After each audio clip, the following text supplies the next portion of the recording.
Hello children. ఇవాళ నేను మీ అందరికీ ఒక నీతి కథని చెప్పబోతున్నాను. కథ పేరు ఎవరు గొప్ప, హూ ఇస్ గ్రేట్. ఒక అడవిలో సాయంత్రం వేళ జంతువుల పిల్లలన్నీ విశ్రాంతి తీసుకుంటున్నాయి. ఒకదానితో ఒకటి ముచ్చటించుకుంటూ ఉన్నాయి. ఇంతలో పులి మొదలు పెట్టింది తన గొప్పతనం. నేను భారతదేశానికి జాతీయ జంతువుని. అంతేకాకుండా నన్ను చూస్తే మిగతా జంతువులన్నీ పారిపోతాయి. నెమలి కూడా తన గొప్పతనాన్ని చెప్పడం మొదలుపెట్టింది. నేను చాలా అందమైన దానిని. వర్షం పడినప్పుడు నా నాట్యాన్ని చూడటానికి ఎన్నో జంతువులు ఎదురు చూస్తూ ఉంటాయి. అంతేకాక భారతదేశానికి నేను జాతీయ పక్షిని అంది. ఇంతలో జిరాఫీ కూడా నేను ఈ ప్రపంచంలోనే పొడవైన దానిని అని తన గొప్పతనం చెప్పుకుంది. ఏనుగు మాత్రం ఊరుకుంటుందా? నేను చాలా పెద్ద జంతువుని ఈ ప్రపంచంలోకెల్లా.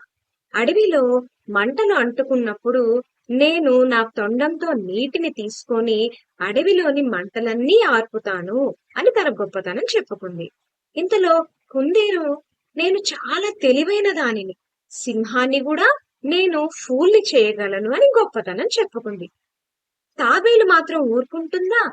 తాబేలు రన్నింగ్ రేస్ లో కుందేలుతోటి పోటీ పడినప్పుడు నేనే విజయం సాధించాను.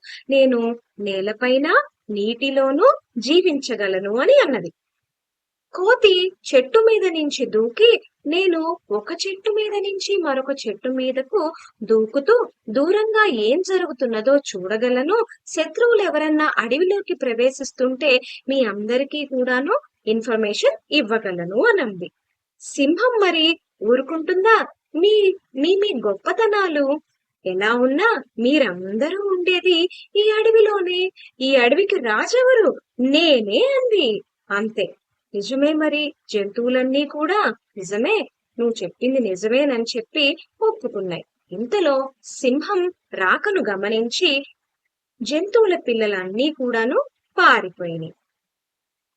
ఇందులో నీతి ఏంటంటే ఎవరి గొప్ప వారికి ఉంటుంది. వేరే వాళ్ళని మనం ఎప్పుడూ చిన్న చూపు చూడకూడదు. ఎదుటి వారికి సహాయం చేయటంలో ఉన్న గొప్పతనం మరి ఎందులోనూ లేదు. Thank you.